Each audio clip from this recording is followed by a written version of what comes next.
Greetings, object coders. I hope things are fine with you.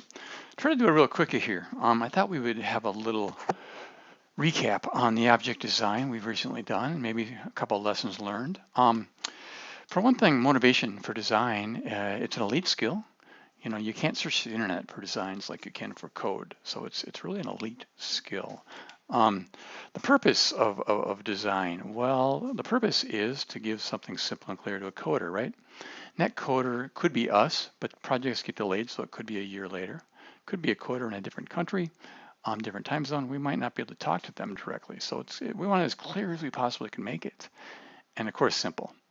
And we know all the reasons for the simplicity, mostly for minimizing opportunities for bugs to enter our code. So when we get requirements for software, a lot of times they are not simple. They are verbose and they are complex, a big blob of text.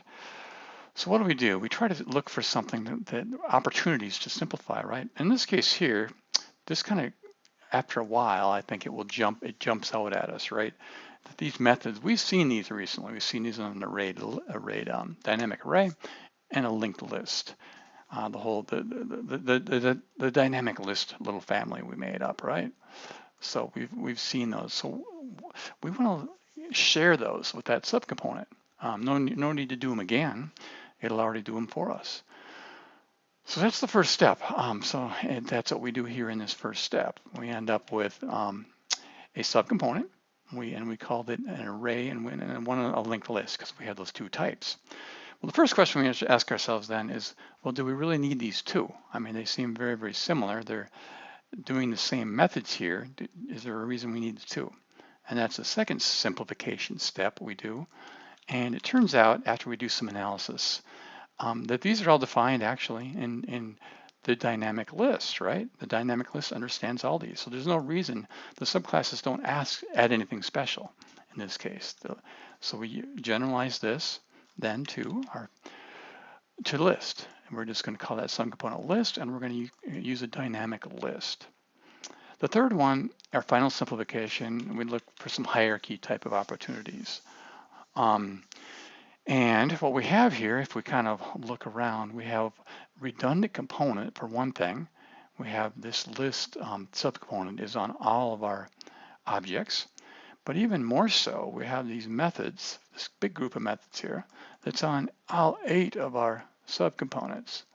We don't want to type those in 8 times 6 times, or however many we have here, right? We want to just do those one time if we can. So we do a little bit of looking at how hierarchies are going to help us out here. We can come up with a superclass, a supertype, right? That will do this common work for us, and we do that work for us. So what we end up here after this analysis, and I won't run through this step by step because we've talked about it a lot, but in our final picture, we end up with a nice class diagram here. Instead of the 8 types, we really just have the 4 types, and we have 1 supertype. So 5 classes in all. That's our class diagram. And our object diagram then is this one is going to be on the superclass. We just have this one subcomponent, one IVAR, dynamic list is the type, right? So we have a nice little simple object diagram, very simple, one IVAR, and we have 5 classes that we're going to code. But these have no IVARs. They're going to be pretty simple, right? And then we have our method listings. Where are we going to put our code, our logic? Well, we're going to put a group of methods here into this class, into our super type.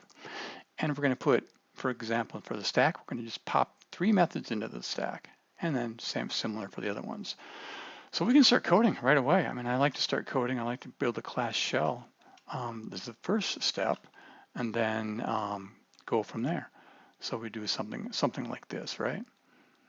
And just from that little picture there, we can, within minutes, the coder can actually get started or have those shells built up. And those shells are a lot of times a big part of the battle, the structure, if you will. And then they can start putting in the logic. I'm going to put a push method in. So here's the stack. I'm going to now put a push method in. Now I have to look at what the exact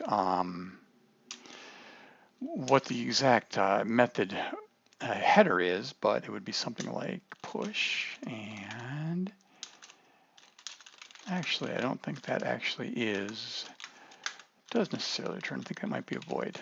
But anyway, we would get the ADT gives us these method headers too, right? Anyway, that's going beyond what we're doing. We're talking about coding here, and we don't want to talk about coding. Talk about this. In terms of lessons learned, the only thing really, the very minor stuff, diagrams, we just want to make it as simple as we possibly can. So object diagram, because that's what they can start coding with. They can start coding that subcomponent, that IBAR. Class diagram, that allows them to do their extends, right? If they have a nice class diagram. And then the method listing. I think we all understood that pretty well. So that is some object design fun, and we'll talk to you soon.